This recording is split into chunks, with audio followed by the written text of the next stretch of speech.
Creamer Media's Polity, I'm Sashnee Moodley. Researcher and analyst Professor Raymond Suttner joins me to discuss whether the proposed national dialogues are problematic. Welcome, Professor. Thank you. You supported the National Dialogue initiatives last week. What do you think of the criticisms directed against it, particularly that it is elite-driven and that there are enough dialogues already? Yeah, you know, when I supported the National Dialogue initiative, it was not because I predicted some outcome whereby all our problems would disappear and we would live in some paradise forever afterwards. Just close our eyes, lie on deck chairs, looking at the sea and things like this. I didn't support it for reasons that were imaginary. What I supported is the idea of trying to create a dialogue between parties who share grievances, and they sometimes don't know that they share grievances with people from other sectors. Like the very wealthy share an interest with the very poor in having legality, ending violence, ending corruption. But amongst the poor, there are problems which are not found amongst the wealthy, regarding education, housing, water, sanitation, a number of these things.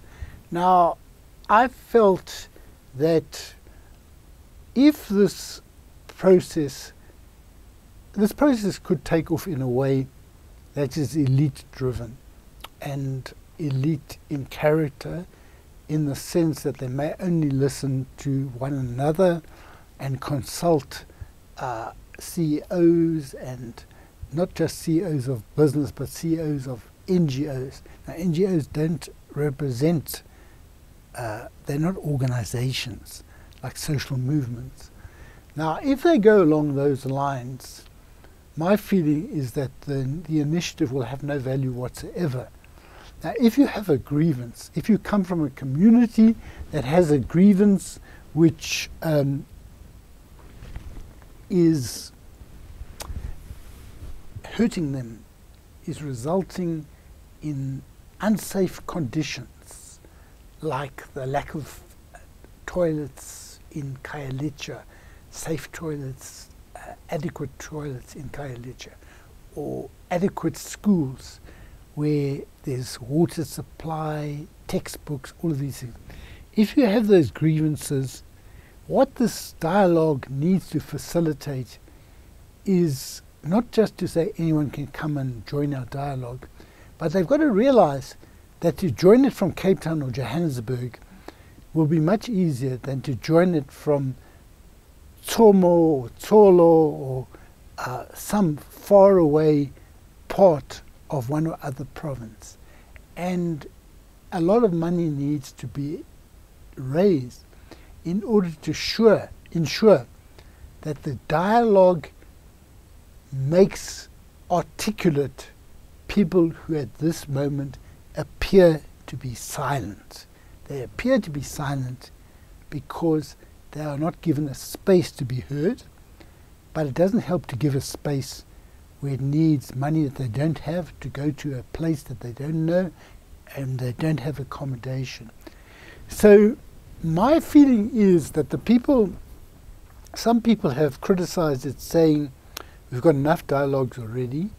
Now, I don't myself know of dialogues, there may be, but they're not conceived as listening to people all over, and the object, in my view, would be to try to get a consensus. People like Archbishop Makgoba and others have said we need to come out and say together what is wrong with the country. Now we have to try to find a commonality between all these different sectors.